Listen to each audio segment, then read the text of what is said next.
Hoje nós vamos meditar qual a importância de se ir ao monte do Senhor. Qual a importância de se ir à rocha de Israel. E quem é a rocha de Israel? É o Senhor dos Exércitos. É aquele que o salmista disse: quem entrará nos portais eternos? É o Senhor dos Exércitos.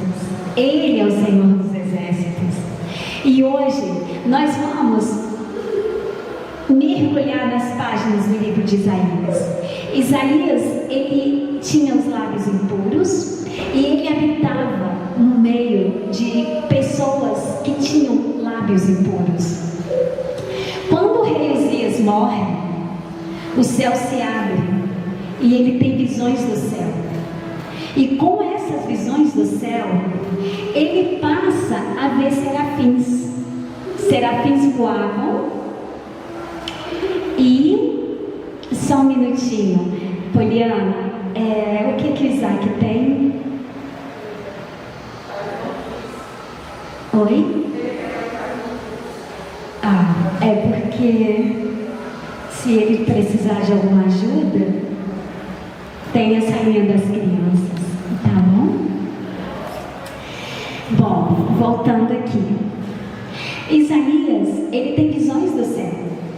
Então o céu se abre e ele vê serafins, anjos celestiais. Eles tinham 6 asas. Com 2 eles cobriam o rosto, com as outras 2 eles cobriam os pés, e com as outras eles voavam. E eles diziam: Santo, Santo, Santo é o Senhor dos Exércitos. Toda a terra está cheia da sua glória. Isaías então começa a se preocupar, porque os serafins estavam entoando um cântico de louvor a Deus, dizendo que ele era santo, mas os lábios deles eram impuros. E o que fazer? Um dos serafins pega uma brasa viva do altar, toca nos lábios dele e ele começa a ter a pureza necessária. O chamado de profeta das nações de Isaías estava nascendo ali em Ilma. Ele então começa a dizer: ai de mim. Mas depois que o serafim vem com a brasa viva do altar e toca nos lábios dele, ele ouve também uma voz na visão que dizia: a quem enviarei? Quem há de ir por nós? Isaías prontamente responde: eis-me aqui, Senhor, envia-me a mim. E ele quer dizer para mim e para você nessa noite: você tem atendido ao chamado dele? Você tem se colocado como Isaías: eis-me aqui, envia-me a mim? Mas quando Isaías se levanta como profeta das nações, ele começa a receber palavras proféticas de Deus sobre o pecado.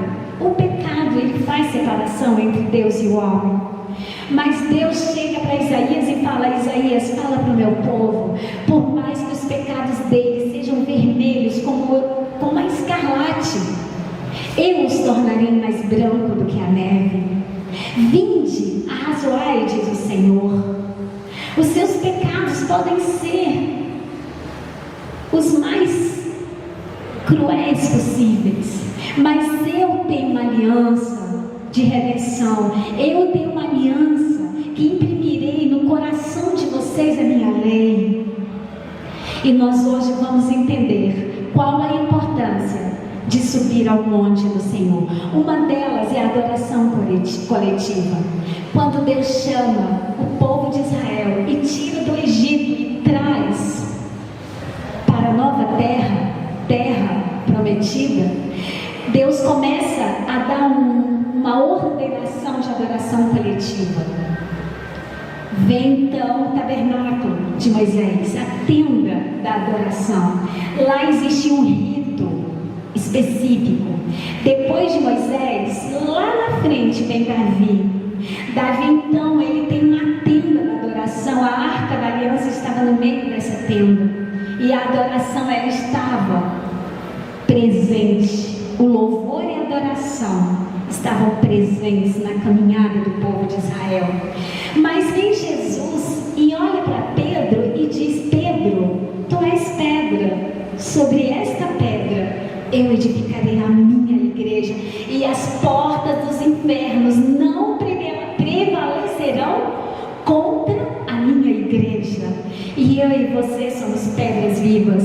Pedro entende esse chamado, entende essa palavra profética que o Mestre Jesus lançou, e quando ele escreve a carta dele, olha que coisa linda: também vós mesmos, como pedras que vivem, sois edificado casa espiritual para ser de sacerdócio santo, a fim de oferecer sacrifícios espirituais agradáveis a Deus por intermédio de Jesus Cristo. E ele diz: vós sois nação santa, povo eleito, sacerdócio divino.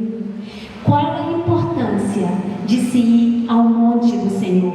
Qual a importância de ir até a rocha? Uma outra importância que eu quero refletir com vocês nesta noite é entender o cumprimento das promessas de Deus na sua vida.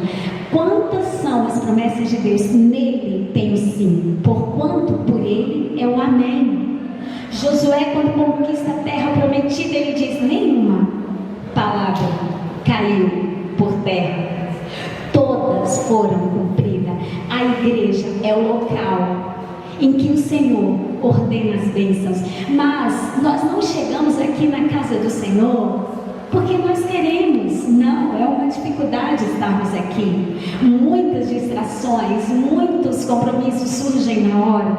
E olha por que é que nós, remanescentes fiéis, estamos aqui na casa do Senhor. Salmo 4, versículo 7. Diz assim a palavra do Senhor: porém eu, pela riqueza da tua misericórdia, entrarei na tua casa e me prostrarei diante do teu santo templo no teu temor. Olha só. Sabe quantas vezes no Novo Testamento tem a palavra eclésia? Eclésia vem de eclesiástico, vem de assembleia. Mais de 110 vezes. O que quer dizer? O congregar, o reunir é necessário. Por quê?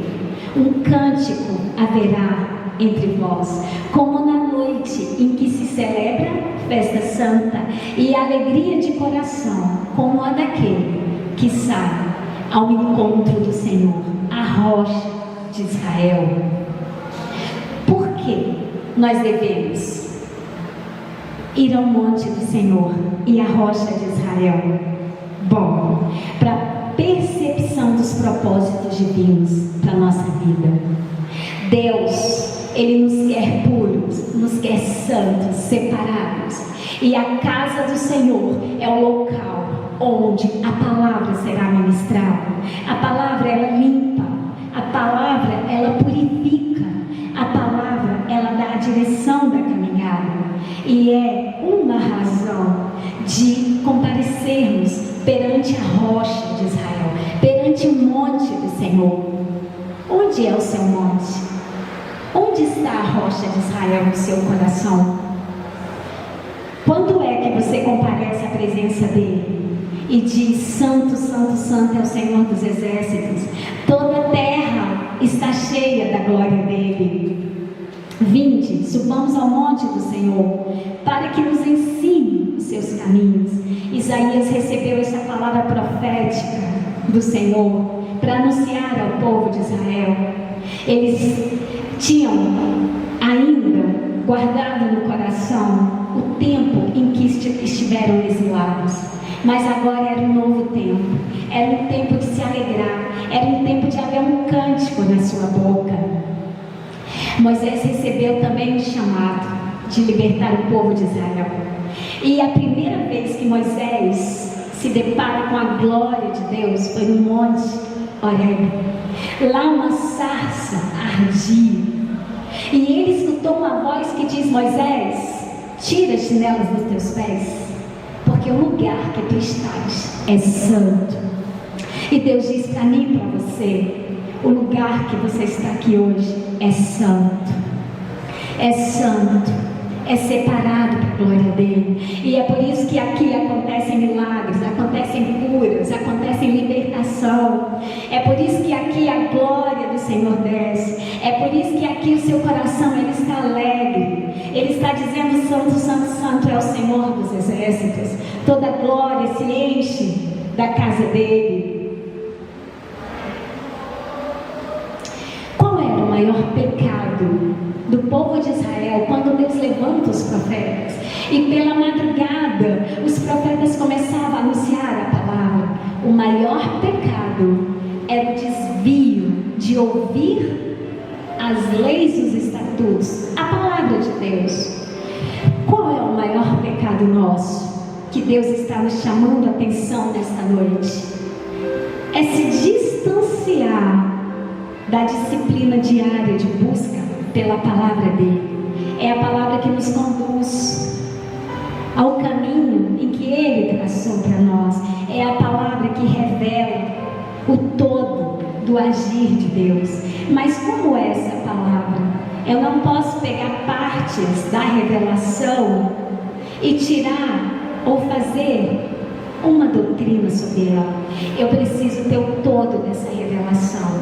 Eu preciso mergulhar em todo o livro. É por isso que Deus, quando chama Josué, ele diz assim: olha, dia e noite não te apartes da lei, guarda a tua palavra. É por isso que o salmista, ele disse: guardei a tua palavra no meu coração, para não pecar contra ti. Mas por que nós devemos subir ao monte do Senhor? Por que nós devemos comparecer à rocha de Israel? Sabe por quê? Renovação das promessas dele. Quantos aqui têm promessas de Deus na sua vida? Eu tenho. Eu tenho muitas promessas e eu creio que vai ser cumprido no tempo certo. Todas as vezes que Deus comparecia para os patriarcas, Abraão, por exemplo, Isaac, Jacó, ele renovava as promessas dele. Ele dizia: Abraão, olha para as estrelas, conta, se é que podes contar. Assim será a tua descendência. Mas Sara era estéril.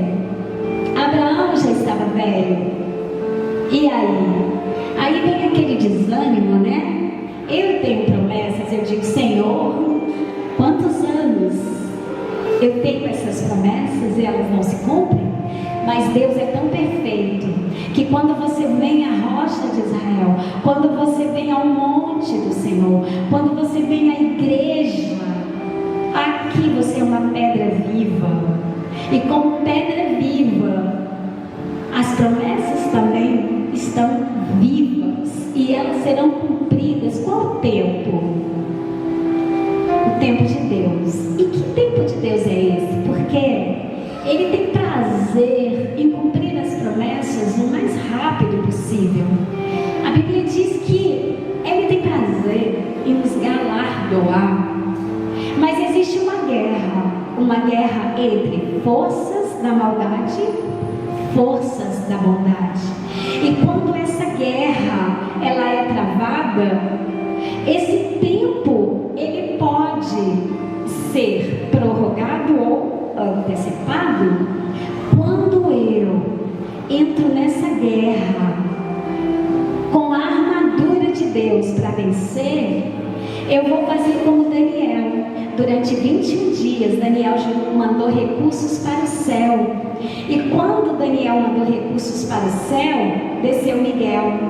E Miguel guerreou com o principado da Pérsia, o derrotou e a bênção chegou nas mãos de Daniel. Deus diz para mim e para você: aguarde. E quanto mais você se coloca diante da rocha de Israel, quanto mais você caminha para o monte do Senhor, mais esse tempo se aproxima. Por quê? Porque os principados e as potestades, eles vão sendo derrotados. E quando há uma derrota do reino das trevas, o que acontece? Os anjos do Senhor, eles são liberados para entregar para você aquilo que está nas regiões celestes, porque todas as promessas, elas estão aonde? Nas regiões celestes, aguardando o momento em que os principados e potestades serão afastados e o anjo desce para entregar, como no cenário de Daniel, que Gabriel desce para entregar a ele. E Deus diz para mim e para você: um cântico haverá entre vós, como na noite em que se celebra a festa santa, como daquele que vai ao monte do Senhor, a rocha de Israel, com alegria. E quando nós comparecemos à casa do Senhor, há esse cântico no nosso coração. O salmista disse: alegrei quando me disseram, vamos à casa do Senhor. E quando Pedro recebe essa tarefa espiritual de peso eterno, o coração dele se rejubilou. Já pensou, Kedna, você receber do próprio Mestre Jesus: Kedna, você é pedra, sobre essa pedra edificaria a minha igreja? Mas ele diz para você hoje, ele diz para você, Nilma, ele diz para você, Letícia, ele diz para nós: vocês são pedras vivas, e sobre vocês eu edifico a minha igreja, porque vocês são minhas testemunhas, não só em Jerusalém e Judéia, porque descerá sobre vocês o Espírito Santo de Deus, descerá sobre vocês o meu poder, descerá sobre vocês a autoridade, para vocês pisarem escorpiões e serpentes, e nenhum mal vos fará. Essa é a importância de subirmos à casa do Senhor. Essa é a importância de irmos à rocha de Israel. Isaías, então, ele é chamado como profeta messiânico. Ele anuncia a vinda de Jesus. Ele disse: um menino vos nasceu, e um filho se vos deu, e o nome dele será maravilhoso, será conselheiro, Pai da eternidade, Deus forte, príncipe da paz.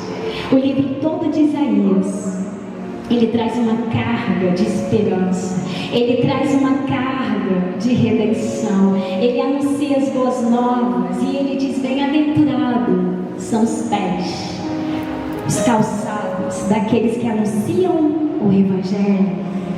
Isaías, então, ele tem um cântico.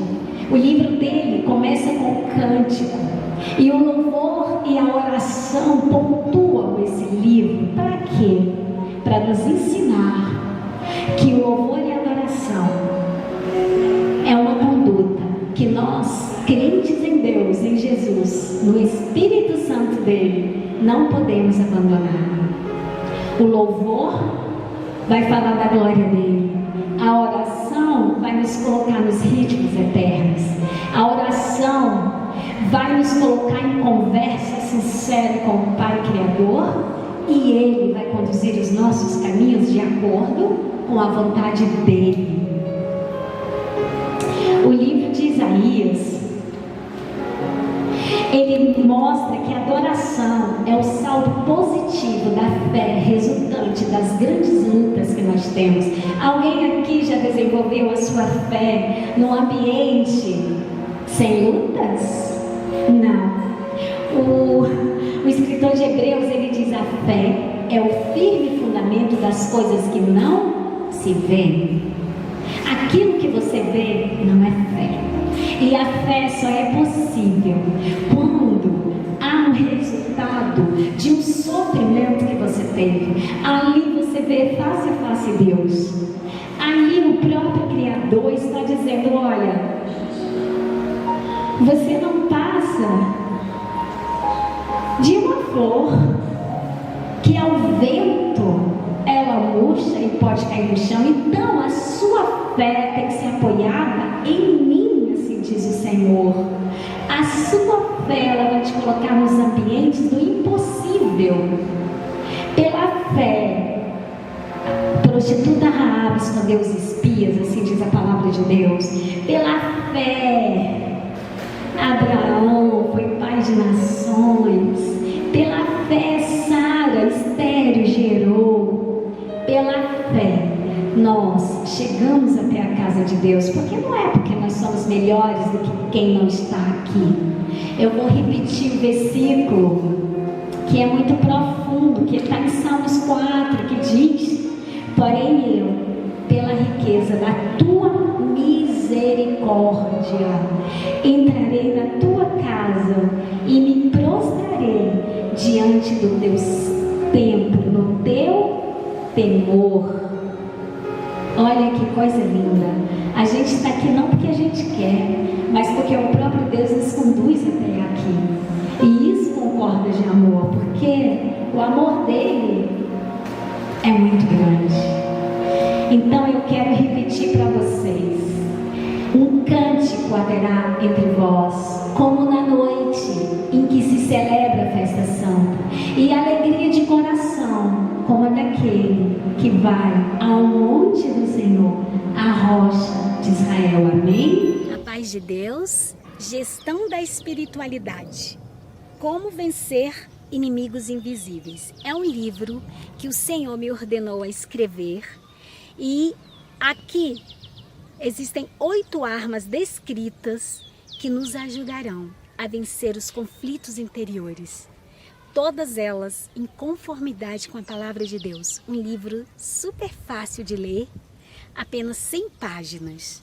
Adquira um exemplar e você vai entender o projeto de Deus para o seu equilíbrio emocional. E a partir desse equilíbrio, você terá sucesso em todas as áreas da vida.